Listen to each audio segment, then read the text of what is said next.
मौजू हमारा ये है कि अगर ये कुरान अपने नज़ूल से लेकर अस्सात के क़याम तक की अहसन तारीख़ है, यानी इस कुरान में वो सब का सब मौजूद है जो भी इस कुरान के नज़ूल से लेकर अस्सात के क़याम तक होना है, तो फिर ऐसा मुमकिन ही नहीं कि इस वक्त जो हो रहा है ये कुरान में ना हो। लिहाजा उसे इस कुरान से खोलकर वाज़े करना है।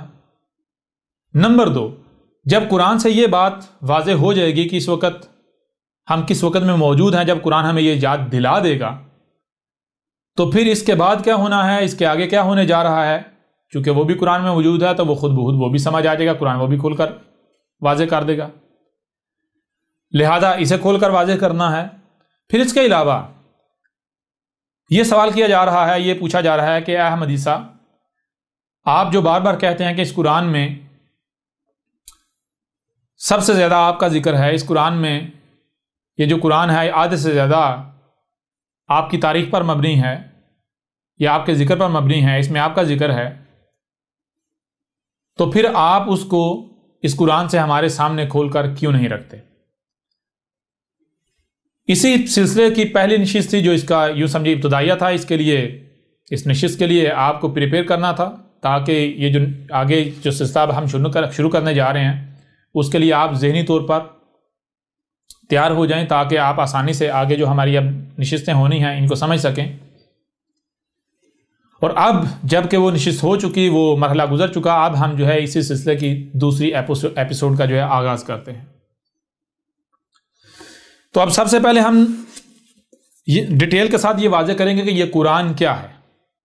बेशक इससे पहले हमने बारहा कहा, हमने इस साल किताब में भी खोल कर वाज़े कर दिया कि ये कुरान अपने नज़ूल से लेकर अस्सात के क़याम तक की आसन तारीख़ है। इसके बावजूद हम आज से डिटेल के साथ ये तमाम तर पहलू जो हैं इस सिलसिले के, उनको हर पहलू से, हर लिहाज से खोल कर वाज़े करेंगे।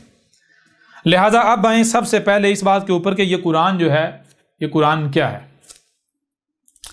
तो इसमें सबसे पहली बात यह है कि आप आएँ सूरह ज़ुमर की आयत नंबर 23 है जी, ये सूरह ज़ुमर है। सूरह ज़ुमर की आयत नंबर 23 है। अल्लाहु नज़्ज़ला अहसन हदीसी किताबन मुतशाबिहन मसानी। ये सूरह ज़ुमर है और सूरह ज़ुमर की आयत नंबर 23 है।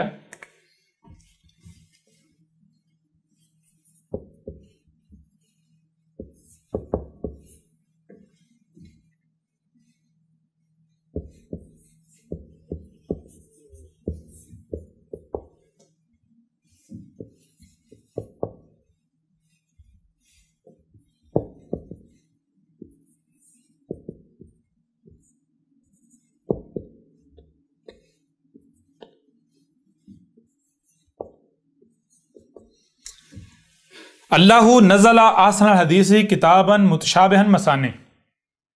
ठीक है जी। अल्लाहु नज़्ज़ला, अल्लाह ने उतारा था। क्या उतारा था अल्लाह ने? यहां पर यह नहीं कहा जा रहा कि अल्लाह ने ये जो कुरान है ये उतारा था। यहां पर यह नहीं कहा जा रहा कि अल्लाह ने कुरान उतारा था। ना ही ये कहा जा रहा है कि ये जो रवायात की किताबें हैं ये उतारी थी, बुखारी, मुस्लिम, इब्न माजा, इब्न दाऊद, अहमद बिन हम्बल, इस तरह बाकी जितने भी हैं जी। अच्छा, ये तो क्लेम है मुसलमानों का, अल्लाह ने कुरान उतारा और अहादीस उतारी जी। क्या दुनिया में सिर्फ मुसलमान ही हैं जो ये क्लेम करते हैं कि ये जो लिटरेचर है, ये जो किताब है, ये लिटरेचर अल्लाह का उतारा हुआ है जी?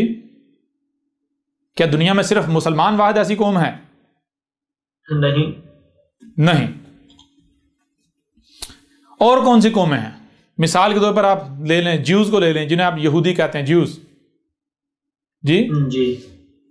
उनका भी दावा है, उनके पास ओल्ड टेस्टामेंट की जो पहली 5 किताबें हैं जिसे वो तौरात का नाम देते हैं, उसे वो ओन करते हैं। उसके अलावा उनकी और भी कुछ, यानी और भी उनका लिटरेचर है जिसको वो ओन करते हैं। वो कहते हैं कि अल्लाह से मंसूब करते हैं, ये कहते हैं अल्लाह का उतारा हुआ है, ये हमारे पास अल्लाह का कलाम है। क्रिश्चियंस को ले लें, जिन्हें मुसलमान ईसाई कहते हैं जी, लेकिन क्रिश्चियन उस खुद को ईसाई नहीं बल्कि मसीही कहते हैं या कहलवाते हैं। ठीक है जी। ये इख्तलाफ क्यों है, ये बात की बात है। अच्छा, ईसाई जो हैं उनका, जो क्रिश्चियन जो हैं उनका दावा यह है कि जो बाइबल है वो ओल्ड टेस्टामेंट, बाइबल क्या है पहले ये जान लें। बाइबल दो हिस्सों पर मुश्तमिल है। नंबर एक ओल्ड टेस्टामेंट, नंबर एक ओल्ड टेस्टामेंट, वो पहला हिस्सा है। नंबर दो न्यू टेस्टामेंट, जिसे इंजील कहा जाता है। ठीक है। तो ईसाई जो हैं बाइबल को, यानी ओल्ड टेस्टामेंट और न्यू टेस्टामेंट, वो पूरा जो मजमूआ है किताबों का, जो कि उसमें से कुछ लिटरेचर जो है मूसा से मंसूब किया जाता है, कुछ मूसा के बाद बीच में जो नबीयीन आते रहे उनसे मंसूब किया जाता है। ठीक है जी। इसी तरह जो न्यू टेस्टामेंट है उसे मंसूब किया जाता है ईसा इब्ने मरियम से। किससे मंसूब किया जाता है? ईसा इब्ने मरियम से। यानी ईसाइयों का कहना है, जो मसीह हैं, जो क्रिश्चियन हैं, उनका कहना है कि जो बाइबल है ये गॉड की उतारी हुई है। अब यहां एक और चीज में रखें कि दुनिया में सिर्फ यहूदी, ईसाई और मुसलमान नहीं है कि जिनका ये क्लेम है, कि जिनके पास कुछ लिटरेचर है और उस लिटरेचर के बारे में वो ये दावा कर रहे हैं, ये क्लेम कर रहे हैं कि ये अल्लाह का, गॉड का उतारा हुआ है। जिसे मुसलमान अल्लाह कहते हैं, जिसे मुसलमान अल्लाह कहते हैं, ये अल्लाह अरबू की ज़बान का लफ्ज़ है, इसका मानी क्या है वो बाद की बात है। लेकिन जिस बुनियाद पर यह लफ्ज़ अल्लाह इस्तेमाल किया जाता है, जिसके लिए इस्तेमाल किया जाता है, उसी बुनियाद पर उसी ज़ात के लिए, यानी इसका मुतबादल दूसरी ज़बानों में भी मौजूद है। अब मिसाल के तौर पर एक बंदा जो है, आप देख, अरबों में पैदा होता है या किसी ऐसे खित्ते में पैदा होता है जहां लफ्ज़ अल्लाह इस्तेमाल होता है, तो वो तो अल्लाह ही कहेगा, ऐसा ही है ना। लेकिन अगर आप किसी ऐसे खित्ते में, किसी ऐसी जगह पर, किसी ऐसे मकाम पर पैदा होते हैं जहां अरबू की ज़बान का कोई नामो निशान भी नहीं है, तो वहां आप क्या इनकार कर दें कि भाई कोई भी इस कायनात का खालिक नहीं है, कोई भी निज़ाम चलाने वाला नहीं है, ऐसे किसी वजूद का, ऐसी किसी ज़ात का, खालिक का, मालिक का इनकार कर देंगे? नहीं मानेंगे ना, खालिक है, मुझे खालिक करने वाला कोई ना कोई है। वो क्या है, कौन है, बात की बात है। लेकिन खालिक को तस्लीम करेंगे या नहीं करेंगे? क्रिएटर को बिल्कुल करेंगे, मानेंगे ना। तो इसी तरह मुसलमान किसे अल्लाह कहते हैं? मुसलमान कहते हैं कि हम जो क्रिएटर है उसे अल्लाह कहते हैं। मुसलमान किसे अल्लाह कहते हैं? क्रिएटर को। और जो क्रिश्चियंस और जूस हैं वो एली या एल किसे कहते हैं? क्रिएटर को, क्रिएटर। हिंद में चले जाएं, यहां इससे पहले जो जबान थी वो थी संस्कृत। वो क्या थी? संस्कृत। संस्कृत में लफ्ज है ईश्वर। संस्कृत में क्या लफ्ज है? ईश्वर। ईश्वर, जो कि शिवा से है। किससे? शिवा से। शिवा क्या है वो हम बाद में बात करेंगे। शिवा जब अरबों की ज़बान में इसको ट्रांसलेट करेंगे, यानी इसका मुतवादिल तलाश करेंगे, तो आपको लफ्ज़ मिलेगा हुआ। क्या लफ्ज़ मिलेगा? हुआ। और संस्कृत में शिवा। तो शिवा इसी से ईश्वर है, इसी से ईश्वर है। तो जो जिनको हिंदू कहा जाता है, वो जिसको मुसलमान अल्लाह कहते हैं, ज्यूज या क्रिश्चियन जो है गॉड या एली या एल कहते हैं, जिनको हिंदू कहा जाता है वो उसको ईश्वर कहते हैं। उसे क्या कहते हैं? ईश्वर कहते हैं। अब सवाल ये पैदा होता है कि क्या उनके पास कोई ऐसा लिटरेचर नहीं है जिसके बारे में वो ये कह रहे हूं कि ये ईश्वर का उतारा हुआ, ईश्वर का भेजा हुआ है? जी बिल्कुल है या नहीं है? जी है। मिसाल के तौर पर वेद हैं, पुराण हैं, फिर गीता है, ठीक है जी। इस तरह महाभारत जो है उसके बारे में क्लेम किया जाता है, उसके अंदर भी जो है वो ईश्वर का कलाम मौजूद है। तो हिंदुओं के यहां, यानी हिंदू के यहां अगर आप जो सबसे ज्यादा पावरफुल जो बुक तस्लीम की जाती है, सबसे ज्यादा पावरफुल, जो सबसे ज्यादा मानी जाने वाली, जो सबसे ज्यादा पढ़ी जाने वाली हिंदुओं के यहां, वो कौन सी है? वो वेद नहीं, वो क्या है? गीता। वेद और गीता में फर्क यह है कि गीता जो वेद हैं उनकी निस्बत आसान है। वेद जो है उनका मामला कुरान का सा है, उनमें आयात हैं। गीता जो है उसका मामला है जिसे आप कहते हैं बय्यन होना। ठीक है जी। हाँ, गीता में आयात भी हैं, ठीक है ना, आयात भी हैं, लेकिन उसके साथ साथ बय्यनात भी हैं। क्लियर हो रहा नहीं हो रहा? इसलिए गीता को समझना वेद की निस्बत आसान है, और वेद जो हैं उनको समझने के लिए हिंदुओं के यहां एक कंसेप्ट है, एक नजरिया है, हालांकि वो वाकईतन ठीक है। वो नजरिया और कंसेप्ट क्या है? वो ये है कि वेद को वही शख्स समझ सकता है जो नस्ल दर नस्ल इसका तालिब इल्म है। अच्छा, वेद को समझने के लिए कोई स्कूल नहीं है, कोई कॉलेज नहीं है, कोई ऐसा सिस्टम नहीं है। वेद को समझने का सिलसिला क्या है? वेदों का इल्म इस तरह ट्रांसफर होता चला आया कि एक बंदा है जिसके पास, यानी शुरू में वेद का इल्म का रसूल से या कोई ऐसी शख्सियत है जो रसूल है, तो एक या दो से जायद ऐसे अशखास जिन्होंने अपना सब कुछ कुर्बान करके अपने आप को अवतार, जो ईश्वर का अवतार जो है, उसके आगे उसके चरणों में दे दिया, उसकी शरण में दे दिया 100%। ठीक है ना जी। अब वो बराह रास्त ईश्वर के अवतार से इल्म हासिल कर रहा है। क्या कर रहा है? इल्म हासिल कर रहा है। ये वही जो मुसलमानों के यहां नजरिया पाया जाता है, कुरान को समझने वाला, हम तो वही तफसीर मानेंगे जो नस्ल दर नस्ल चली आ रही है नबी पाक से, सहाबा से। ठीक है जी। तो अब जो जिसने ईश्वर के अवतार से बराह रास्त सीखा, अब वो क्या करेंगे? वो इस इल्म को आगे ट्रांसफर करेंगे। कैसे ट्रांसफर करेंगे? वो कुछ स्कूल नहीं बनाएंगे, कोई कॉलेज नहीं बनाएंगे, कोई ऐलान नहीं करेंगे आज भाई आज वेद सीख लो, वेद सीख लो, वेद सीख लो, वेदों का इल्म ले लो। नहीं, वो क्या होगा? वो ये होगा कि भाई ये आपको तय करना है कि आया आप वेद का ज्ञान चाहते हैं या नहीं, आप वेदक बनना चाहते हैं या नहीं। क्लियर हो रहा नहीं हो रहा?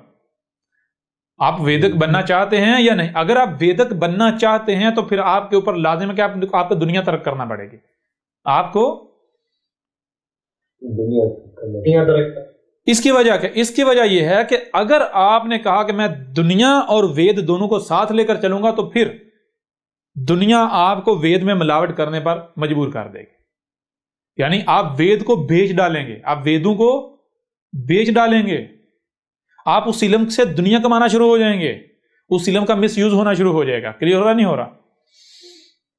जी, क्लियर। लिहाजा जिसके पास वेद का इल्म है वो आगे उसी को इल्म देगा जो वाकयातन अपने आप को इस मकसद के लिए वक्फ कर देता है, अपने आप को इस मकसद के लिए वक्फ कर देता है। अब वो जो जिसके पास वेदों का इल्म है या वेद का इल्म है, वो क्या करेगा? वो देखेगा मेरे पास जो स्टूडेंट्स आए हैं, जो इल्म के तलबगार आए हैं दुनिया में, कोई कहां से आया, कोई कहां से आया, कोई कहां से आए हैं, वो देखेगा कि इनमें से कौन वाकयातन इसका अहल है। ठीक है? कैसे?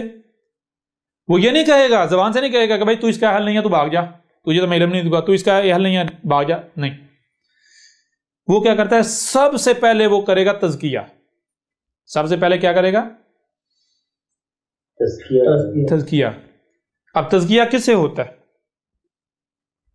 तज़किया होता है कि भाई उसको कहा जाएगा कि आज से आपने यहां रहना है, ये बाग है, यहां रहना है, बाग से बाहर नहीं जाना, बाग से बाहर नहीं जाना, इस बाग से खाओ पियो, और वहां यानी तैयब होता।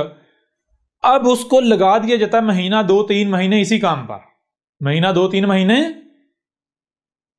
इसी काम। अच्छा, वो जिसके पास वेद का इल्म वो नहीं बताता कि भाई ये मकसद इसका ये है, ये मकसद इसका ये है कि तेरा मैं तज़किया करूं, नहीं, वो बताता नहीं है, वो ये नहीं बताता, प्रैक्टिकल कर रहा है। क्लियर हो रहा है? क्यों? क्योंकि अगर उसे बता दिया तो अगले मरहले पर वो चालाकी कर जाएगा। क्लियर हो रहा नहीं हो रहा? वो एक्टिंग कर जाएगा, चालाकी कर जाएगा। अगर इसको बता दिया, इसको बताना नहीं, इस वक्त अगर नहीं बताएंगे तो अगला मरहला इसके लिए इम्तिहान है। ठीक है जी। जी बिल्कुल। वरना अगर इसे अभी बता दिया तो फिर अगला मरहला ये इसके लिए अगले मरहले की नकल साबित हो जाएगा। जैसे इम्तिहान में नकल मार के पास होते हैं ना, तो इसलिए ये नकल साबित हो जाएगा। इस नकल से ये फिर अगला मरहला पास कर लेगा। और नकल से पास होने वाला वो क्या करता है फिर बाद में, आपको पता है, बताने की जरूरत नहीं है। जी जी बिल्कुल, ऐसा ही है ना। लिहाजा वो क्या करता है, वो उसको लगा देता है अपने बाग में, भाई खा पी, तू इस बाग से बाहर नहीं निकलना, यहीं सोना है, यहीं रहना, खाना पीना। अब वो खा रहा है, पी रहा है, अब क्या अकेला बोर हो रहा है, भाई क्या करूं, कहां जाऊं। पाबंदियां लग गई, मुझे बाहर जाना नहीं दे रहा, लोगों से मिलने जुलने नहीं दिया जा रहा, ये बस मैं खाने थोड़ी आया हूं, मैं खाना थोड़ा भी आया। लिहाजा अब अगर वो बेसब्रा हो जाता है, महीना 2 महीने बाद कहता नहीं जी मैं ये खाने थोड़े ही आया हूं, अगर मैं खाना होता तो मैं तो बाग यहाँ थोड़े, बाग तो पूरी दुनिया में, मेरे गांव में भी है, मैं वहां से वहीं खाता, या हमारा अपना भी बाग है जी, मैं तो आपसे वेद सीखने आया हूं, वेदों का इल्म सीखने आया हूं, या वेद का इल्म सीखने आया हूं, आपने मुझे खाने पे लगा दिया। तो वो कहता फिर ठीक है भाई, मेरे पास तो यही है, मेरे पास तो यही है जो मेरे पास है, मैं वो तुझे वो दे रहा हूं, मैं यही दे सकता हूं, और मैं कुछ नहीं दे सकता। अगर तुझे लगता है ये तेरे पास है, तो मेरे पास क्या, यहां छुआरे खा रहा है, क्या कर रहा है, फिर जाके खा, वहां से खा, जब तेरे पास ये ऑलरेडी है, तो फिर मेरे पास यहां क्या कर रहा है। जी जी बिल्कुल। अच्छा, अब यूं ये होता है कि जो वाकई इल्म के तलबगार होते हैं वो अपने आप को झुका देते हैं, वो कहते हैं भाई इसमें भी कोई ना कोई हिकमा होगी, कोई ना कोई वजह होगी, और वो क्या करते हैं, वो सब्र करते हैं। लिहाजा उनको पता ही नहीं चलता कि आहिस्ता आहिस्ता आहिस्ता महीना 2 महीने में 3 महीने में उनका तज़किया, उनकी बॉडी प्योरीफाई हो जाती है। क्या हो जाती है, बॉडी प्योरीफाई हो। जब बॉडी प्योरीफाई हो जाती है तो फिर उनको क्या किया जाता है, उनको ये नहीं कि बराह रास्त इल्म दिया जा रहा है, मंत्र सिखाए जा रहे हैं, नहीं, उसको अपने साथ रख लिया। कहां रख लिया, जी अपने साथ रख लिया। उसको ये नहीं बताया मैंने साथ क्यों रखा है, उसको कहा भाई ऐसा कर, वो बर्तन धो दे, वो पौधे को पानी डाल दे, जिधर जा रहे हैं साथ ले लिया, इधर जा रहे हैं इधर साथ ले लिया, चल आ जा, चल चलें, चल चारा लेने चलें, चल जो है वो दरख्तों से फल तोड़ने चलें, चल जरा बाजार चलें, चल जरा फलां एक मेरा दोस्त है उससे मुझे काम पड़ेगा उसके पास चलें। जी अच्छा, ये क्या हो रहा होता है, अब यहां पर फिर वही होता है जो पिछली स्टेज पे क्रॉस कर रहे, यहां पर आके वो ये कि भाई महीना 2-3 महीने हो गए, 6 महीने हो गए मुझे, मैं तो वेद सीखने आया था, इन्होंने मुझे अपना नौकर बना लिया हुआ है। समझ आ रही है नहीं आ रही? जी बिल्कुल आ रही। मुझे अपना नौकर बना लिया हुआ है। लिहाजा वो सब्र नहीं करते और वो भाग जाते हैं, निकल जाते हैं। मतलब क्या है, वो कहते हैं कि हम इसके अहल ही नहीं है इस इल्म के, ठीक है ना, हम ये जिम्मेदारी उठाने की सलाहियत नहीं रखते। क्यों मेरे प्यारे भाइयों, ये जो जिम्मेदारी है, जब कोई भी शायद जब आपको दी जाती है उसका कोई ना कोई मकसद होता है, वो आपके लिए आजमाइश होती है, ठीक है ना। तो जब ये जो इल्म है, ये दीन का इल्म जो है, जो हक है, अगर किसी को दिया जाता है तो ये उतनी ही बड़ी जिम्मेदारी आपके ऊपर आयद हो जाती है, ठीक है ना, उतनी ही बड़ी जिम्मेदारी। इसके लिए आपको फिर तमाम तरह की कुर्बानियां देनी पड़ती हैं। जैसे इसी कुरान में है, इन्ना आतईना कल कौसर फसल्लि लिरब्बिका वनहर, इन्ना आतईना कल कौसर, इसमें कुछ नहीं, हमने दिया तुझे, क्या दिया है, हमने खुद अपना आप तुझे दे दिया है। और हमारा अपना आप क्या है, अल कौसर। अल कौसर किसे कहते हैं, एक तो जिसे आप स्पीकिंग पावर कहते हैं। जब तू बोलेगा तो जबान तेरी हिल रही होगी, लेकिन बोल अल्फाज हमारे होंगे। यानी कि ये वो कैफियत होती है, वो मामला होता है कि जैसे आप जो एक प्ले, यानी कि जो हार्ड डिस्क में है या जो पीछे नेट से यानी कि आ रहा है फिजा से, वो आगे स्पीकर सुनाई जा रहा है, ठीक है ना। क्लियर हो रहा नहीं हो रहा? जी बिल्कुल हो रहा। तो अलकोसर दिया है, ये पावर दी है, ये सलाहियत दी है, तो क्यों दी है? फा पास सल्ली, सल करने के लिए, ली रब्बी का, तेरा रब, उसके लिए, रब के लिए यानी नेचर के लिए। फिर जब सल करना है तो कुर्बानियां तो देनी पड़ेंगी। ख्वाहिशात की तरह लोग तोहमतें लगाएंगे, मलामतें करेंगे, गालियां देंगे, तरह तरह के बेवक्त सवालात करेंगे, दुश्मनी करेंगे, तो फिर क्या करना है? वनहर, नहर। नहर का मतलब क्या है? फिर इन ख्वाहिशात की कुर्बानी देनी है, फिर अपने आप को दबाना है। क्लियर नहीं हो रहा? फिर गुस्सा नहीं करना, जज्बात में नहीं आना, भड़कना नहीं, आगे से रद्दे में गालियां नहीं देनी, अपनी ख्वाहिशात के पीछे नहीं चलना, बल्कि नहर करना है, ये सब कुर्बान करना है। क्लियर हो रहा है? भी नहीं हो रहा? जी हो रहा है। अब बदले में क्या होता है? इन्ना हो शान्या का, या इन्ना शान्या का हुवल अब्तर, इन्ना शान्या का हुवल अब्तर। इन्ना इसमें कोई शक नहीं, शान्या का। हर वो जो ये दावा करता है कि मेरी शान तेरी है, मैं तेरी शान वाला हूं, यानी जो भी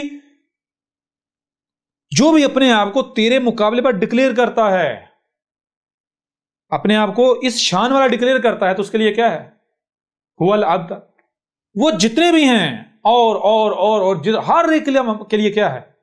सबके सब अबतर का मतलब वो ज़िल्लो रुसवा हो जाएंगे, तेरे मुकाबले पर नहीं टिक पाएंगे, वो तेरे सामने नहीं टिक पाएंगे। कोई भी तेरा सामने आएगा वो हलाक ही होगा, उसकी जबान कट जाएगी।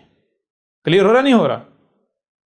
जी बिल्कुल हो रहा। तो ये चीज अब क्या होता है कि वो अब उसको जनाब 2 महीने 4 महीने 6 महीने अपने साथ साथ जो भी काम कर रहा है वो अपने साथ साथ, ठीक है जी। इससे जिसके अंदर सब्र नहीं होता वो भाग जाता है, जिसके अंदर सब्र यानी कि जो सब्र करता है तो वो अपने आप को ये स्टेज भी पास कर लेता है, ये स्टेज भी पास कर लेता है। जब ये स्टेज पास कर लेता है तो फिर उसके बाद जो फिर गुरु होता है वो बताता है, बेटा इधर आ जा,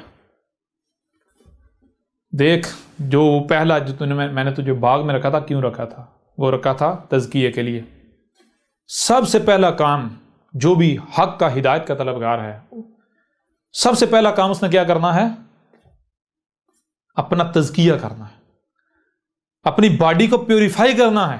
तैयब आपकी बॉडी बनी पानी से, तो पानी से बॉडी का गुस्ल होगा, ठीक है जी। कैसे? पानी से। पानी निबातात की सूरत अख्तियार करता है, समरात की, उन समरात से जो तैयब रिज़्क़ है उसको जब आप जो पवित्र रिज़्क़ है उसको अपनी बॉडी में डालेंगे तो आपकी बॉडी का गुस्ल, बॉडी आपकी साफ हो जाएगी, धुल जाएगी, प्योरीफाई हो जाएगी। पानी से बाहर से नहीं, अंदर से, ठीक है जी। जब बॉडी प्योरीफाई हो जाएगी तो फिर तेरी बॉडी के अंदर क्या? सब्र, यानी वो तकवा आ जाएगा। यानी कि जैसे मिसाल के तौर पर एक पुर्जा है, मशीन से बाहर अलग पड़ा हुआ है, अब उसे मशीन में फिट करना है, फिट हो नहीं रहा। क्यों नहीं हो रहा? जारी बात है, अगर पुर्जा उस डिज़ाइन पर पूरा उतरता है जो मशीन में दरकार है, तो कैसे मुमकिन है पुर्जा जो है वो मशीन कबूल ना करे, फिट ना हो। पुर्जा अगर फिट नहीं हो रहा, मशीन कबूल नहीं कर रही, तो इसकी वजह यह है कि पुर्जा जो है वो बड़ा है, उसकी छांट पटक करने वाली है, उसकी तराश खराश करने वाली है। तो पुर्जे की तराश खराश करके उसको बिल्कुल वैसा बना देना जैसा मशीन में दरकार है, इसे कहते हैं तकवा, ठीक है जी। तो बताता है ये किया था, ये मैंने तुझे खाने पीने पर नहीं लगाया था, ये तेरी तराश खराश की जा रही थी, तेरी तराश खराश की जा रही, तकवा लाया जा रहा था। तो जब तेरी तराश खराश कर ली तो फिर उसके बाद अगला कदम तुझे मैं इल्म सिखा रहा था और हिकमा सिखा रहा था। क्या सिखा रहा था? इल्म और हिकमा। इल्म और हिकमा कैसे सिखा रहा था? प्रैक्टिकल में। ये जो तुम मेरे साथ जा रहा था, क्लियर हो रहा नहीं हो रहा? अब इल्म सिखाने के लिए सबसे पहली बात, इल्म सिखाने के लिए सब्र लाजिम होता है, तो फिर सब्र सिखाया सबसे पहले, यानी तज़किया करने के बाद क्या सिखाया? सब्र। यानी मैंने तुझे ये छोड़ अपने कामों पर लगा दिया, अब देखते हैं तो सब्र करता है या फिर तू बेफर जाता है। नहीं सब्र करता, उजरत कर। तो तूने सब्र किया, अपने आप को इसका अहल साबित किया। यानी कि सब्र नहीं होगा तो आप इल्म नहीं पा सकते। मिसाल तो यही वाक़या आप कुरान में देखते हैं, मूसा का और अल्लाह के अब्द का, है ना। 3 बार मूसा ने कहा मैं सब्र करूंगा, सब्र नहीं कर पाया, ज़ाहर दे के जो है मूसा बिफर गया, ज़ाहर का शिकार हो गया। हुआ या नहीं हुआ? बिल्कुल ऐसा ही है ना जी, बिल्कुल ऐसा ही।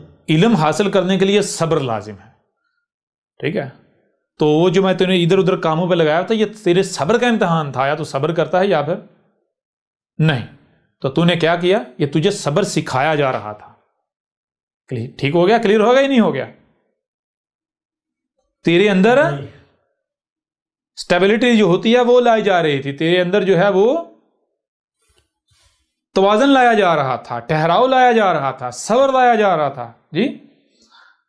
तो तेरे अंदर सब्र। उसके बाद जब फिर मैं तुझे अपने साथ इधर उधर या मुख्तलिफ मामलात में अपने साथ मैंने तुझे रखा, तो वो क्या था, वो तुझे मैं इल्म और हिकमा सिखा रहा था।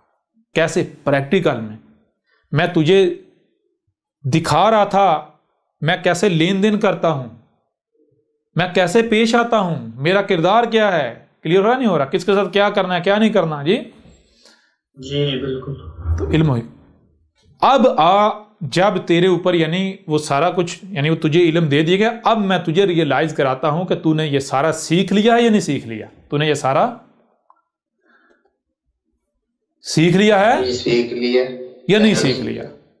अब फिर वो वेद को या वेदों को सामने रखता है और फिर वो कहता है ये देख, ये मंत्र देख, ये मंत्र देख, इस मंत्र में यही तो बात की जा रही है, इस मंत्र में यही तो बात की जा रही है, इस मंत्र में यही तो बात की जा रही है। क्या किए? सबसे पहले अपना तज़किया करो। क्लियर हो रहा नहीं हो रहा? जी बिल्कुल हो रहा। जी बिल्कुल। और अब जरा मेरे बेटे गौर का, जरा बता मुझे कि ये जो भी तुझे सुनाई और दिखाई दे रहा है इसके बारे में तू क्या कहता है, तुझे क्या नजर आता है? सारी बात है। अब तो स्टेज आ चुकी ना, अब वो जब गौर फिक्र यानी कि बहुत आगे तक वो जा रहा है, गौर फिक्र कर रहा है, वो कहेगा ये तो एक वजूद नजर आता है यूं।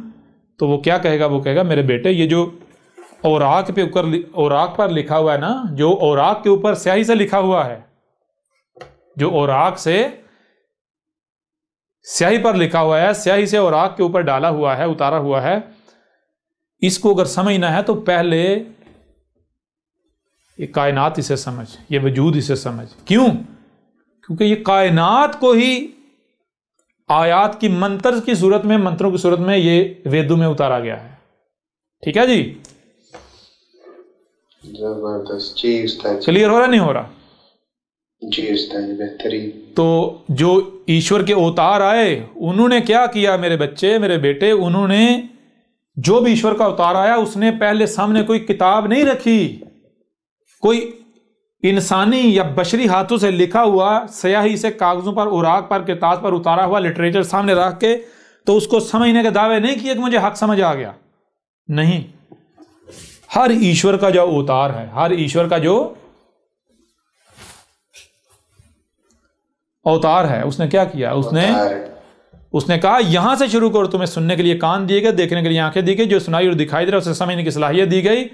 जब आप इनका इस्तेमाल करोगे तो आपका सफ़र स्टार्ट हो जाएगा। तो जब इनका इस्तेमाल करोगे आपको पता चलेगा आसमान और ज़मीन एक ही वजूद है। फिर आपको एहसास ज़िम्मेदारी आप में पैदा, आपको ज़िम्मेदारी का एहसास होगा जी, वो पैदा होगा। उसके बाद फिर आप दौड़ेंगे कि मुझे हिदायत चाहिए, ये सारी चीज़ें इससे तरतीब। तो फिर उसके लिए तज़किया लाजिम है, यानी अपना अशनान करना जी, अशनान करना। किससे? गंगा के पानी से। वो बहरहाल हम जो है वो वाजे करेंगे गंगा के पानी से स्नान करना क्या है। यूं ये सारी डिटेल बताने का मकसद क्या है? मकसद ये है कि यूं इस तरह फिर जो वेद है उनका इल्म दिया जाता रहा। कैसे? ये नहीं, किसी एक भी वेदक ने ये नहीं किया कि उसने कहा हो कि भाई चलो इधर मैं तुम्हें सिखाऊं, ये पढ़ो, ये मंत्र लिखे हैं, ये इनका ये मतलब है, ये मानी नहीं। ठीक है जी? क्लियर हो रहा नहीं हो रहा? कहा कि ये वेदें क्या हैं, ये वेद क्या हैं, ये वेदें मेरे प्यारे भाई, मेरे प्यारे बेटे, ये जो तुम्हें कायनात नजर आ रही है, ये ईश्वर नजर आ रहा है तुम्हें, ये ईश्वर का वजूद है, ये ईश्वर को ही लिखा हुआ है यहाँ पर अल्फाज की सूरत में। तो अगर तुम्हें ईश्वर को जानना है तो तू अल्फाज से जान पाएगा। छोटी सी मिसाल मैं आपको देता हूँ, छोटी सी मिसाल मैं आपको देता हूँ। मिसाल के तौर पर एक शख्स है, उसका नाम जनाब कर लें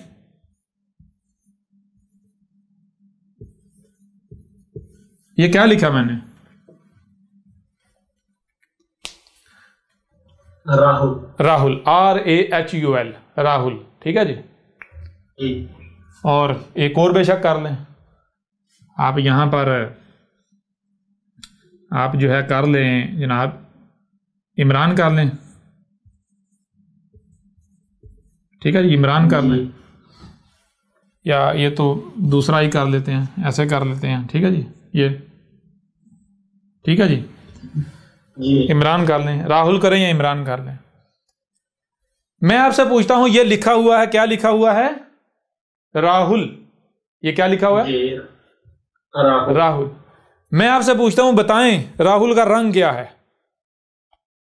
एक मिनट, दोबारा से मैं आपसे सवाल करता हूं, ये कौन है? ये कौन है, क्या है ये राहुल। ये कौन है, क्या है? इमरान। इमरान। अच्छा, अगर ये राहुल है, ये इमरान है, तो बताएं राहुल का रंग क्या है? राहुल की हाइट क्या है? राहुल की पसंद क्या है? राहुल की नापसंद क्या है? बताएं जरा, बता सकते हैं इसे देखकर? नहीं, नामुमकिन है। मुमकिन है? नहीं। इमरान का रंग क्या है? इमरान का कद क्या है? इमरान का देखना सुनना, क्या पसंद करता है, क्या खाता है, क्या पीता है, उसका रंग कैसा है, उसकी हाइट कितनी है, चौड़ाई कितनी है जी, कहाँ रहता है? बता सकते हैं यहां से? नहीं, नहीं। नहीं बता सकते। कब तक? कब तक? जब तक वो सामने नहीं आता। जब तक आप राहुल को अपने सामने देख नहीं लेते, आप राहुल को ऑब्जर्व नहीं कर लेते। ठीक है ना? जी बिल्कुल। क्लियर हो रहा, नहीं हो रहा? जी बिल्कुल जी। इसी तरह जैसे ये राहुल लिखा हुआ है, बिल्कुल इसी तरह मेरे प्यारे बेटे, ये जो यानी ये जो वेदें हैं, जितनी वेदें, 4 वेदें हैं, वेदों में क्या लिखा हुआ है? वेदों में ईश्वर लिखा हुआ है, लेकिन डिटेल के साथ। अलिफ क्या है, उसकी डिटेल लिखी हुई है। समझ आ रही नहीं आ रही? ये क्या उसकी डिटेल लिखी हुई, शीन क्या उसकी डिटेल लिखी हुई, वाव क्या उसकी डिटेल लिखी हुई, रे क्या उसकी डिटेल लिखी हुई। क्लियर हो रहा, नहीं हो रहा?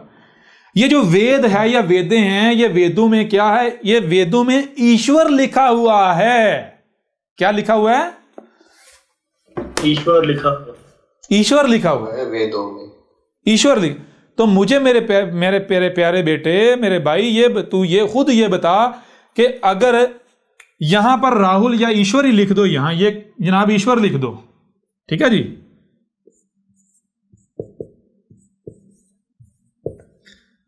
ईश्वर, यहां ईश्वर ही लिख दो, बड़ा ये कर लें, तो इससे मैं आपसे पूछता हूं, बताएं ये क्या लिखा हुआ है? ईश्वर। ईश्वर। बताएं ईश्वर का रंग क्या है, कैसा दिखता है ईश्वर, बता सकते हैं? नहीं बता सकते। नहीं बता सकते। अच्छा, अगर इसको मैं थोड़ा मजीद इसको वाजे, मैं थोड़ा सा बढ़ा दूं, बयान कर दूं, वाजे कर दूं, तो मैं क्या लिखता हूं? ईश्वर की कुछ खसूसियात लिख देता हूं। ईश्वर की कुछ खसूसियात लिख देता हूं, और मैं उस जबान में या ऐसे लिखता हूं कि वो जो ईश्वर बनेगा वही समझ पाएगा, या जो ईश्वर को देखेगा जान लेगा वही समझ पाएगा जो लिखा हुआ है, उसके अलावा कोई नहीं समझ सकता। ठीक है ना जी? बिल्कुल इसी तरह कुरान है या वेद है, कुरान में, वेद में, गीता क्या लिखा हुआ है? भाई ईश्वर लिखा हुआ है। अल्लाह क्या है? अल्लाह लिखा हुआ है। उसका खालिक होना क्या है? ये लिखा हुआ है। मालिक होना क्या है? ये लिखा हुआ है। मोमिन होना क्या है? ये लिखा हुआ है। उसकी क्वालिटीज लिखी हुई हैं। अब वो जिस तरह लिखी हुई हैं, ये दुनिया की कोई जबान आपको नहीं बता सकती, आप किताब से नहीं जान सकते। अगर आपको जानना है वो क्या लिखा हुआ है, तो उसके आपको ईश्वर को जानना पड़ेगा। ईश्वर क्या है? जब आप ईश्वर को जान लेंगे, ईश्वर को देख लेंगे, तो खुद बहुत आपको समझ आएगी, अच्छा ये इसका मतलब ये है, इसका मतलब ये है। बिल्कुल ऐसा ही मिसाल के तौर पर गौर कीजिए। मिसाल के तौर पर एक गाड़ी है,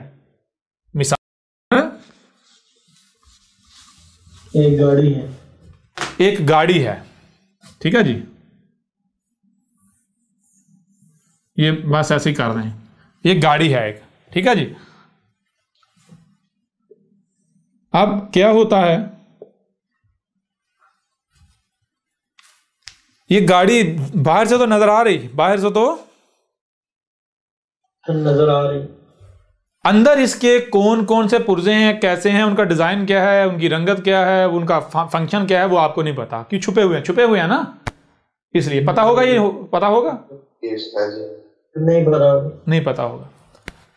अब इसी गाड़ी के बारे में पूरी डिटेल, ना सिर्फ बाहर के बारे में लिखा हुआ है, ना सिर्फ बाहर के बारे में लिखा हुआ है कि बाहर से इसकी डिक्की इस तरह की है और यानी ये इंच, बल्कि इसी गाड़ी के बारे में जो इसके अंदर के पार्ट्स हैं, इसके अंदर के पार्ट्स हैं पुर्जे, उनके भी नाम लिखे हुए हैं, लेकिन कैसे लिखे हुए हैं? पूरी तरतीब के साथ। अगर आप गाड़ी की रिवर्स इंजीनियरिंग करते हैं, गाड़ी की रिवर्स इंजीनियरिंग, जब रिवर्स इंजीनियरिंग स्टार्ट करेंगे, गाड़ी को खोलना स्टार्ट करेंगे, उसमें यानी घुसना स्टार्ट करेंगे, तो जो सबसे पहला पुर्जा आपके सामने आएगा, तो जो किताब है उसमें सबसे पहला पुर्जा लिखा हुआ है, ठीक है। किताब में ये जो दूसरा लफ्ज है या दूसरी आयत है, ये क्या है? समझिए ये गाड़ी में दूसरा पुर्जा है जो अंदर छुपा हुआ है जी। अगर दुनिया के किसी भी जबान में लिखा हुआ है, आपको वो जबान नहीं आती, पता ही नहीं है क्या लिख, आप गाड़ी के अंदर झांकते हैं, वो तरतीब के साथ देखते हैं, तो जो पुर्जा पहले नंबर पर आएगा ये है वो। दुनिया की कोई ताकत आपका मुकाबला नहीं कर सकती। वो ये नहीं कह सकती तुझे तो अरबों की जबान नहीं आती, तो ये तो चाइनीज में लिखा हुआ है, तुझे चाइनीज तो आती नहीं, तू कैसे बता सकता इसका मानी ये है, इसका मतलब ये है। ये क्या वो आर्गू कर सकते हैं आपके साथ? नहीं कर सकता।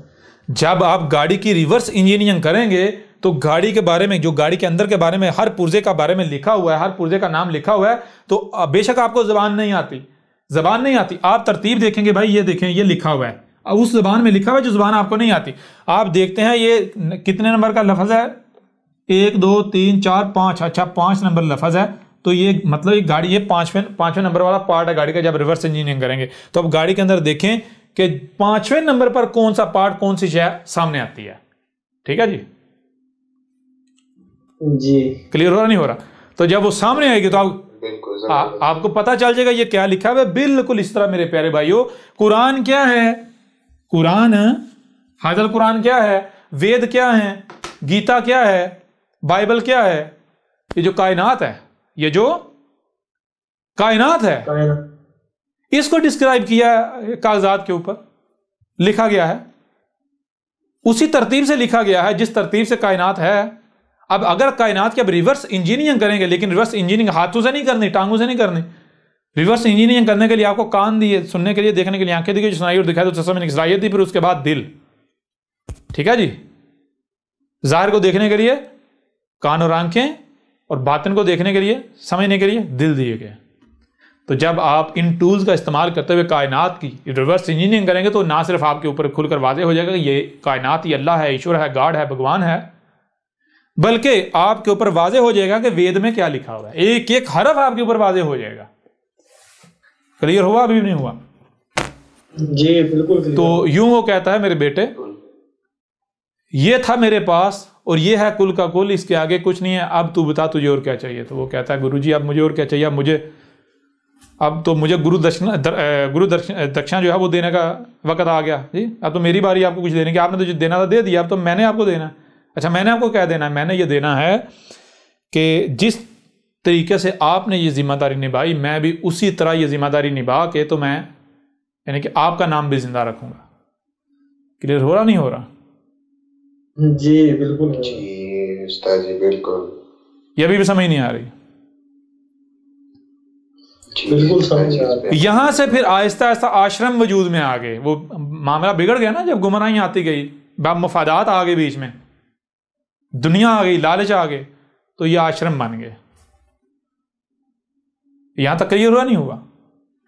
लिहाजा ये बात करने का मकसद क्या था? ये बात करने का मकसद ये है, चूंकि ये कुछ वक़्त में जो हमारे, जिनको हिंदू कहा जाता है, हमारे हिंदू बहन भाई हैं, उन्होंने भी ये वीडियोस हमारी देखनी है। तो जब वो देखेंगे तो इस वक्त उनसे भी यानी ख़ताब हो रहा है, वो जब देखेंगे कि उनको भी ये सारी चीज़ें आसानी से समझ आ जाएंगी। ठीक है ना जी? जी। अच्छा, दूसरा ये वाज़े करने का मकसद क्या है? वाज़े करने का मकसद ये अल्लाहु नज़्ज़ला अहसनल हदीस किताबन मुतशाबिहन मसानी। तो ये इसलिए वाज़े किया कि जब आप, गौर कीजिएगा, जब आप अल्लाहु नज़्ज़ला अहसनल हदीस किताबन मुतशाबिहन मसानी इसको देखेंगे तो ये किस ज़बान में है? अरबों की ज़बान में। ये किस ज़बान में है? जी, अरबों की ज़बान। अरबों की ज़बान में। अब जब आपको हकीकत का पता चलेगा तो आप कहेंगे कि भाई यही बात तो वेदों के अंदर मौजूद है, यही बात तो गीता में लिखी हुई है संस्कृत में। हां, जबान डिफरेंट है। जबान क्या है? संस्कृत। यहां अरबों की जबान में लिखा हुआ है, वहां संस्कृत जबान में लिखा हुआ है। क्यों ये फर्क? क्यों ये फर्क? इसलिए है कि जब ईश्वर ने अवतार का रूप धारण किया, अवतार का रूप लिया अरबों में, तो जारी बात है उनसे कलाम करना था, उनसे बात करनी तो उन्हीं की जबान में।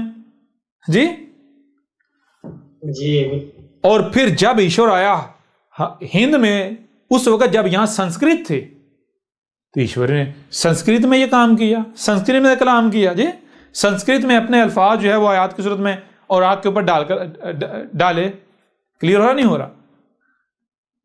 जी बिल्कुल। लिहाजा यही बात गीता के अंदर है, यही बात वेदों के अंदर लिखी हुई है कि ये ईश्वर ने क्या उतारा, ईश्वर का कौन सा, ईश्वर की कौन सी बात है, ईश्वर का ज्ञान कौन सा, ईश्वर ने क्या उतारा, क्या भेजा। अल्लाह को रिप्लेस कर लें ईश्वर से, अल्लाह को रिप्लेस कर लें ईश्वर से। ईश्वर ने क्या उतारा? ईश्वर ने उतारा जो आगे फ्यूचर में होना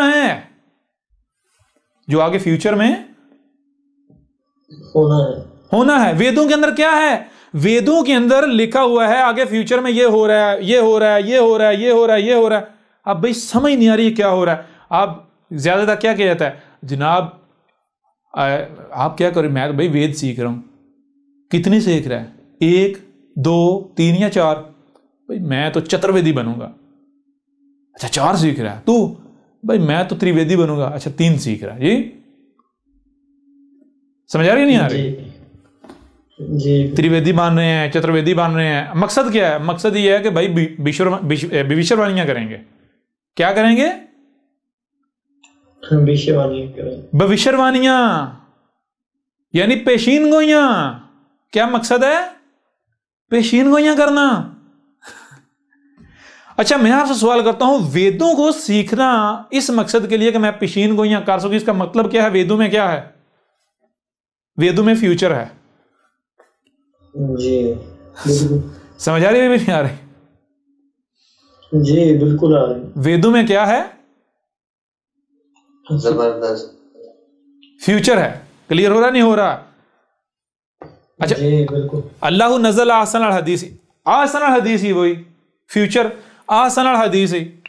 सबसे पहली बात आसन, बाद में उसको देखेंगे। आ जाए अल हदीस की तरफ। अल हदीस, अलिफ लाम अल जमा हदीस, जमा हदीस। हदीस किससे के नीचे जेर है, लेकिन बाद में हदीस है हदस से। हदीस किससे है? हदस से। हदस से। अच्छा हदस किसे कहते हैं? हदस बनता है हद और से। हद और से। हद को बाद में समझते हैं, पहले समझ लेते हैं से को। से किसे कहते हैं? से कहते हैं माँ बाद को, यानी एक कदम, एक काम किया उसके बाद जब दूसरा काम करना, उसके बाद जब दूसरा काम करना। जैसे कदम उठाया, रखा कदम, इसके बाद दूसरा कदम, उसके बाद ये जो माँ बाद होता है, एक काम कर लेने के बाद, एक हरकत कर लेने के बाद, एक एक्शन के बाद अगला एक्शन, अगला एक्शन। समझ आ रही नहीं आ रही? अगला, नेक्स्ट, जिसे कहते हैं नेक्स्ट, नेक्स्ट, नेक्स्ट। क्लियर नहीं हो रहा? ये जो नेक्स्ट होता है इसे क्या कहते हैं? से। क्या कहते हैं? से, सा। ठीक है जी। अच्छा हद, हद किसे कहते हैं? हद किसे कहते हैं? बताने की जरूरत नहीं है। हद किसे कहते हैं? गौर करिए। हद पहली, ये किसका मुरक्कब है? हे जमा दाल बराबर हद बराबर हद। हज। हद, हा क्या है?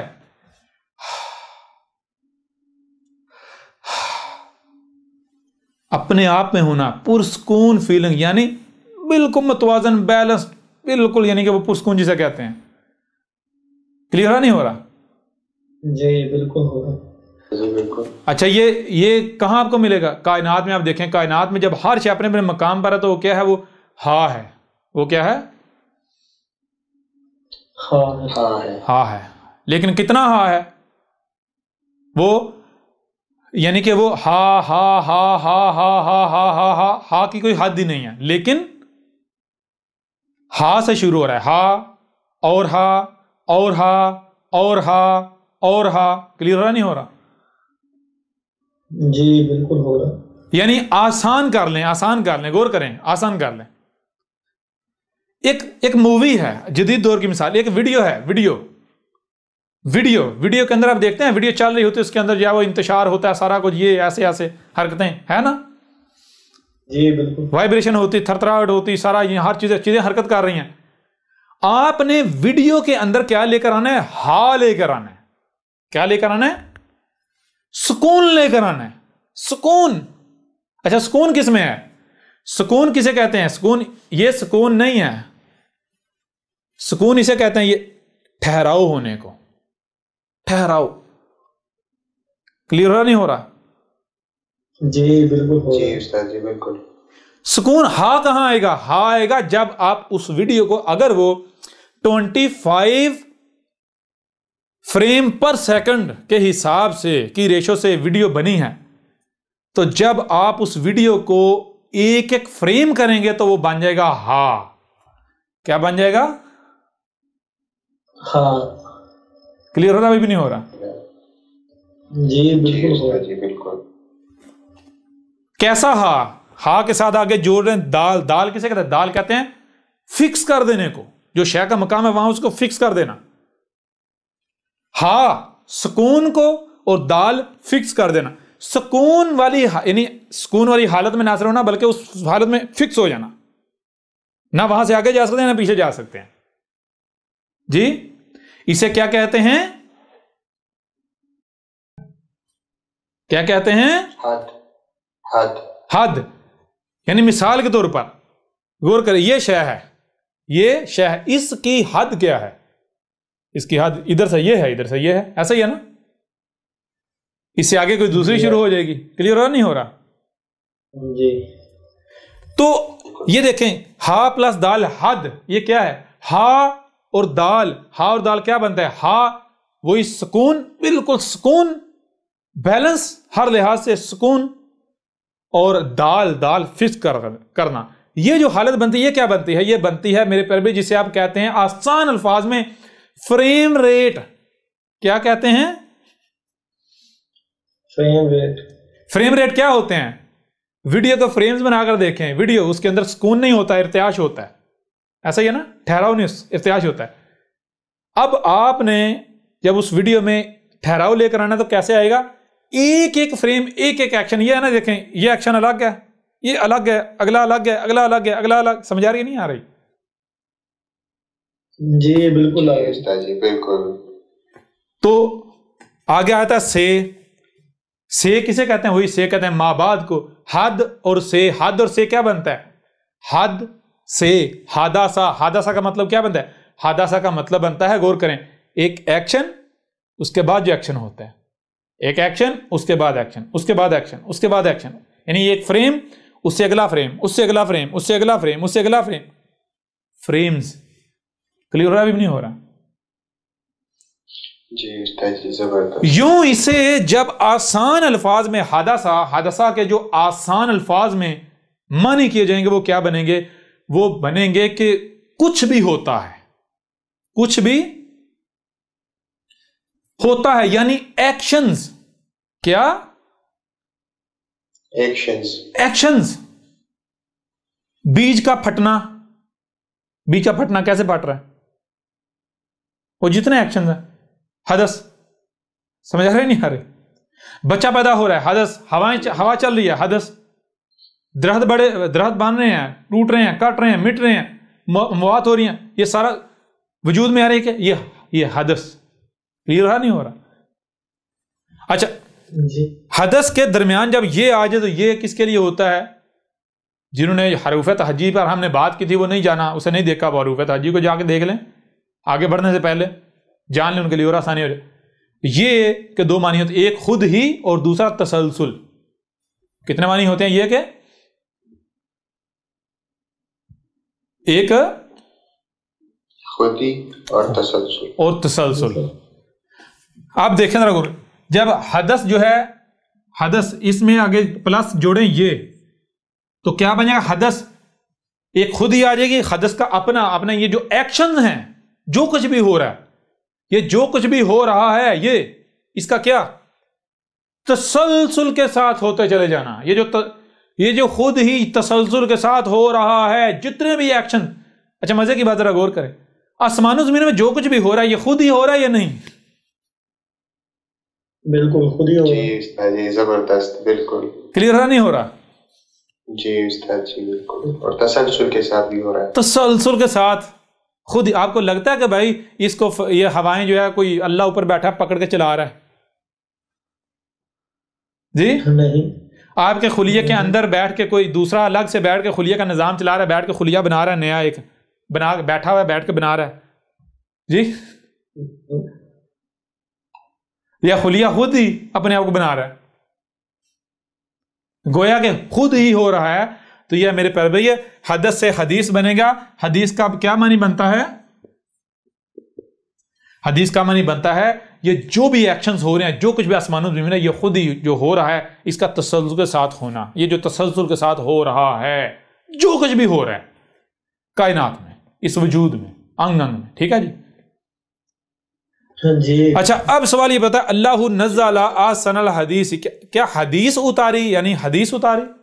हदीस यानी कि ये इसका मतलब दिया फिर कायनात की अगर कोई इब्तिदा है, क्योंकि आज इंसान का मुशाहिदा है इब्तिदा और इंतहा, तो अगर मुशाहिदे की बुनियाद बनाया जाए तो मुशाहिदे की बुनियाद पर कायनात की इब्तिदा और इंतहा साबित हो जाती। लेकिन क्या इंसान ये गारंटी दे सकता है कि उसने जो मुशाहिदा कर लिया ये फुल एंड फाइनल है? गारंटी है? नहीं ना। जब इंसान ये गारंटी नहीं दे सकता तो इसका मतलब क्या है भाई? आप ये कह सकते हो कि इस वक्त मेरा जो मुशाहिदा, मेरे मुशाहिदे में हद होती है, शुरू भी होता है, आखिर भी होता है। ठीक है?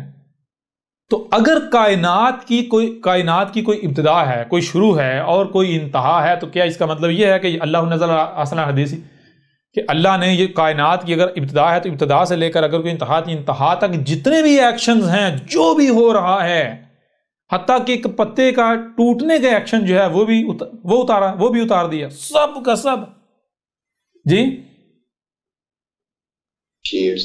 तो कहा नहीं। क्या जवाब दिया? नहीं। कैसे जवाब दिया? नहीं। आयत खुद जवाब दे रही है, अल्लाह नज़्ज़ला अहसन हदीस। जरा ये बता, ये हदीस लिखा हुआ है या अल हदीस लिखा हुआ है?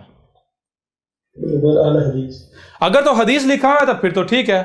अगर तो हदीस लिखा हुआ है फिर तो हाँ ठीक है। ठीक है, जो तू बात कह रहा है वाकई। अगर हदीस नहीं है तो पहले ये तो देख लिखा क्या हुआ है। लिखा हुआ है अल हदीस। लिखा क्या हुआ है? अल हदीस। अल हदीस। अल हदीस क्या होता है? हदीस के शुरू में अलिफ लाम आ गया। अच्छा, अलिफ लाम का मानी क्या है? और कीजिएगा जरा, अलिफ लाम का मानी क्या है? अलिफ शुरू में आता है, आपको बताया। अलिफ किसे कहते हैं? रुकावट को। ज्यादा इसके ऊपर डिटेल नहीं बात नहीं करेंगे हरूफ ताजी के ऊपर। उसकी वजह यह है पूरा लेक्चर इसके ऊपर मौजूद है डिटेल के साथ। ठीक है ना? हरूफ ताजी को हम शार्ट इसके ऊपर के। अलिफ रुकावट के लिए, यानी सवाल पता क्या है, कौन, कब, कहां, कैसे, कितना। और आगे लाम। लाम किसे कहते हैं? लाम आपको बताया था कि यानी कि अशिया का हरकत करना और फिर प्रोसेस होकर कोई ना कोई वजूद बनना। ठीक है ना? तो अलिफ लाम का मतलब क्या है? आगे क्या है? हदीस। यानी पहले हदीस को सामने रखें। ये जनाब हदीस है, ये इवेंट जो है, ये पूरी लाइन ही बना लेना, बीच में तोड़ते नहीं हैं हम। लाइन डाट डाट डाट हद सा जुड़ा होता है ना। एक डाट जो है ना उसको कहते हैं हद। डाट हद होता है। फिर अगला फिर से आ जाता है। क्या हद आ गई? नहीं, से। समझे? हदस। क्लियर हो रहा? नहीं हो रहा? हदस यानी आगे, जब तक हद नहीं आ जाती तब तक हदस है। बहरहाल, तो अगर कोई इब्तिदा है तो इब्तिदा कर लें, अगर कोई इंतहा है तो इंतहा कर लें। यूं इब्तिदा से, कायनात की इब्तिदा से इंतहा तक की ये टाइम लाइन बना लें। ठीक है जी? ये क्या है? ये हदस है, ये हदीस है। तो भाई ये क्या, अलिफ लाम शुरू में, अलिफ सवालिया और लाम किसे कहता है? लाम ये हदीस को बता रही है, जो हदीस है, ये जो कुछ हो रहा है, ये जो कुछ हो रहा है, मखलूकात ऐसे हरकत कर रही हैं, प्रोसेस हो रही हैं, बन रही हैं, मिट रही हैं, सफर कर रही हैं, प्रोसेस कर रही हैं, बन रही, मिट रही, जो कुछ, ये जितने भी हदस हैं, जो भी हदस है, तो अलिफ लाम यानी कौन सा लाम यानी कौन सा हादसा, कौन सी हदीस, कौन सी हदीस। क्लियर हो रहा नहीं हो रहा? जी बिल्कुल। मतलब ये कि भाई सारी की सारी नहीं, कौन सी यानी इसमें से मखसूस हदीस इसका जिक्र किया जा रहा है, मखसूस का जिक्र किया जा रहा है। कौन सी है वो? उसका जवाब दे दिया से। पहली चीज तो ये वाजे हो गई, अलिफ लाम जब अल लगता है अल हदीस बन जाएगा। अल हदीस का मानी क्या बनेगा? मखसूस हदीस, मखसूस हिस्ट्री, मखसूस जो इवेंट्स हो रहे हैं मखसूस। ठीक है, क्लियर हो रहा नहीं हो रहा? कुल की कुल नहीं, कुछ खास कर दिया, खास कर दी वो है। अच्छा वो खास कर दी वो कौन सी है? आगे से के नीचे जेर लगा दी। वो आपको बताया था जबर आए, जेर जबर क्या है? जहां आप खड़े हुए हैं, यह हालत नस्ब, ये आएगी तो पेश लगेगी, पेश यानी हाल का सीगा। और अगर पीछे है माजी उसके लिए जबर, और आगे है फ्यूचर तो उसके लिए जर। ठीक है ना, जेर। तो यहां क्या है? यहां नस्ब है, जर है, यानी जेर है, जबर है, या पेश है, क्या है? यहां तो जेर है, जिसका मानी क्या बनता है? मानी ये बनता है, जेर किसे कहते हैं कि जहां यानी कि आप जिसको आप हाल डिक्लेयर, रुकावट डिक्लेयर करते हैं उसके आगे, उसके आगे आगे आगे फ्यूचर।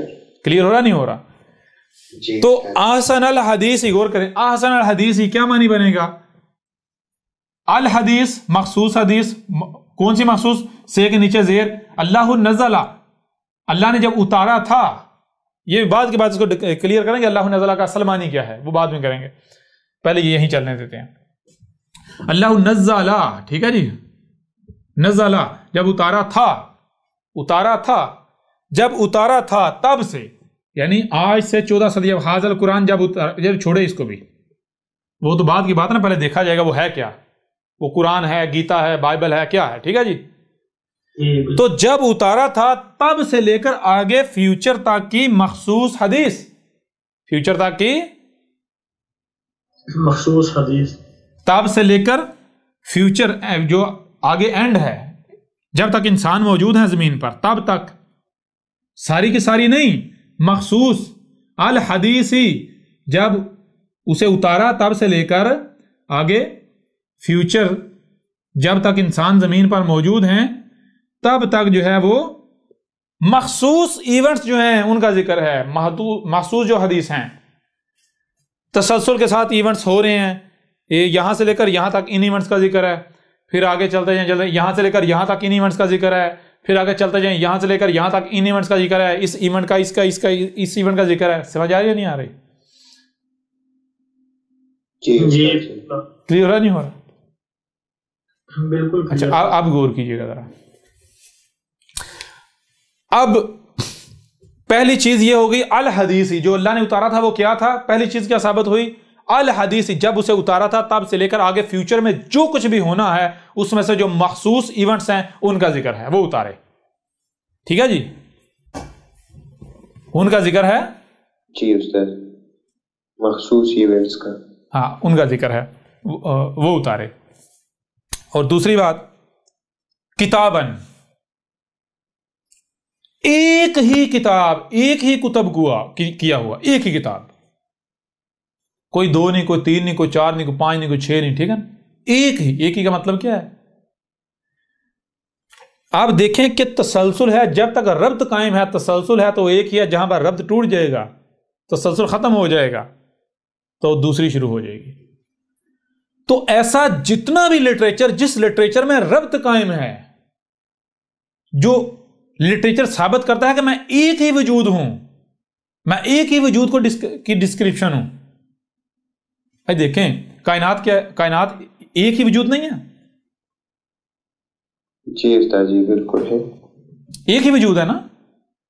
तो जब इस कायनात को लिखा जाएगा तो क्या, जब आप लिखेंगे तो क्या ऐसा होगा कि जो लिखेंगे उसमें तसलसल ना हो, बताए भाई ये एक अलग वजूद है, ये अलग वजूद है, ये अलग वजूद है जी? या फिर रब्त आएगा, तसलसल आएगा? तसलसल आएगा। तो ये है किताबन, एक ही किताब उतारी। एक ही किताब कौन सी? अल किताब उतारी। अल किताब क्या है? अल किताब ये कायनात है, ये आसमान ज़मीन, रब खुद है, अल्लाह खुद है। तो हर रसूल पर क्या उतारी? हर रसूल पर अल किताब उतारी। ठीक है जी। जी क्लियर हो रहा नहीं हो रहा? जी अब हो रहा है clear। तो एक किताब फिर आगे जो उतारा वो क्या? मुतशाबिहन।